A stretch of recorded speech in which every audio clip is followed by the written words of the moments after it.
बंगाल में शुभेंदु सरकार बने अभी पूरे 15 दिन भी नहीं हुए, लेकिन दादा ने यह साफ कर दिया कि जिस वायदे के साथ उन्होंने प्रदेश में सरकार बनवाई उस पर वो डे वन से बेहद गंभीरता से काम कर रहे हैं। बंगाल में अवैध तरीके से रह रहे घुसपैठियों के बुरे दिन शुरू हो गए, क्योंकि डिपोर्ट करने की प्रक्रिया पर बहुत तेजी से फैसले लिए जा रहे हैं और हो सकता है कि बंगाल के डिटेंशन सेंटर की मुंह दिखाई भी जल्द हो जाए।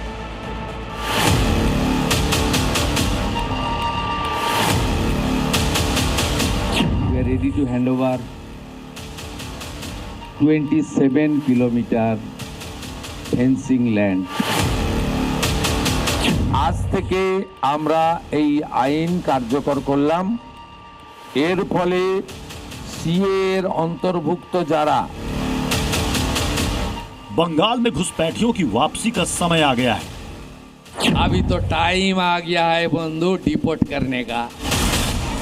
यह ऐलान किए सीएम शुभेंदु अधिकारी को 48 घंटे भी नहीं बीते थे कि उन्होंने सीएए यानी नागरिकता संशोधन अधिनियम को पश्चिम बंगाल में लागू कर दिया। আজ থেকে আমরা এই আইন কার্যকর করলাম।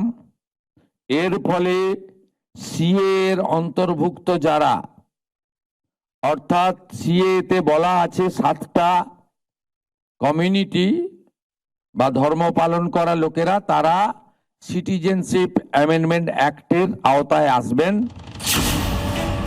यानी शुभेंदु अधिकारी ने एकदम साफ कर दिया है कि बंगाल में अब अवैध बांग्लादेशी घुसपैठियों के लिए कोई जगह नहीं है।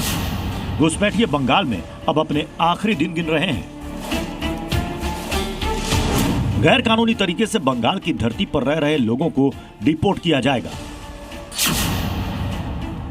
सीएए के मुताबिक 7 समुदायों या धर्मों के लोगों को ही नागरिकता मिलेगी। डीजीपी और गृह सचिव को इसके निर्देश दे दिए गए हैं और यह भी क्लियर संदेश है कि बांग्लादेशी घुसपैठियों को पकड़ने के बाद उन्हें बीएसएफ को सौंप दिया जाएगा। बीएसएफ ऐसे घुसपैठियों को डिपोर्ट करेगी। सीए এর আওতায় যারা নেই তারা হলেন কমপ্লিটলি অবৈধ অনুপ্রবেশকারী ইনফিল্ট্রেটরস। তাদেরকে সরাসরি রাজ্য পুলিশ গ্রেফতার করবে এবং ডিটেন করবে এবং হ্যান্ডওভার করবে बीएसएफ এর হাতে। डिपोर्ट करने की प्रक्रिया में बंगाल में डिटेंशन सेंटर भी बन सकता है, ठीक वैसे ही जैसे योगी ने यूपी में बनवाया है। हाईटेक सुविधाओं से लैस जहां घुसपैठियों को रखा जाएगा। हो सकता है कि इसी सेंटर से सभी प्रक्रिया पूरी करने के बाद डिपोर्ट करने पर स्टैंप लगेगी। यानी बंगाल में डिटेंशन सेंटर की पहली मुंह दिखाई जल्द होने वाली है। ममता सरकार में जहां घुसपैठियों को संरक्षण मिला, वहां अब ये अवैध घुसपैठिए 13 दिनों में ही फड़फड़ाने लगे हैं। शुभेंदु सरकार बंगाल की सफाई के अभियान में किस तरह लगी है, उसकी एक तस्वीर ऑपरेशन डिटेक्ट डिलीट डिपोर्ट है। तो दूसरी तरफ दादा के ऐलान के बाद केंद्र भी सुपर एक्टिव मोड में है।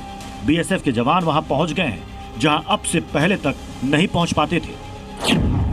जिस जमीन पर बीएसएफ के जवानों की चहलकदमी बढ़ गई है वो बंगाल का मुर्शिदाबाद है। बीएसएफ के जवान अपने हथियारों के साथ एक्टिव और तैयार दिख रहे हैं, क्योंकि जो कमिटमेंट दादा ने किया था उसे वक्त जाया किए बिना पूरा कर दिया है। जो घुस आना जाना करता है अनुप्रवेश इनफिल्ट्रेशन सब থেকে बड़ा कारण है जो यहाँ बेला नहीं है। फेंसिंग होने से बीएसएफ का काम भी कुछ हल्का होगा। हमारा जो प्रतिरक्षा है, देश का जो सुरक्षा है, ये अच्छा होगा। और स्मगलिंग और जो infiltration totally should be stop. Paschim Bangal सरकार ने मुर्शिदाबाद में 27 किलोमीटर जमीन बॉर्डर फेंसिंग के लिए बीएसएफ को दे दी है। फिनिशिंग होने से बहुत अच्छा काम होगा और ये जो सरकार डिसीजन लिया है 45 दिन के अंदर पूरा फिनिशिंग का काम होगा। इससे हम लोग और बॉर्डर का जनता बहुत खुश है। इस एक्शन से कुछ घंटे पहले ही शुभेंदु अधिकारी ने ऐलान किया था कि अब वो करने जा रहे हैं जिसकी दीदी की सरकार में सख्त मनाही थी। देश की सुरक्षा से खिलवाड़ किया जा रहा था। अवैध घुसपैठियों के खिलाफ सीएम शुभेंदु ने पूरा खाका तैयार कर लिया। पश्चिम बंगाल में सीएए लागू हो चुका है। घुसपैठियों को डिटेक्ट करके डिपोर्ट करने का काम तेजी से जारी है और बांग्लादेश सीमा पर फेंसिंग के लिए जमीन भी बीएसएफ को सौंप दी गई।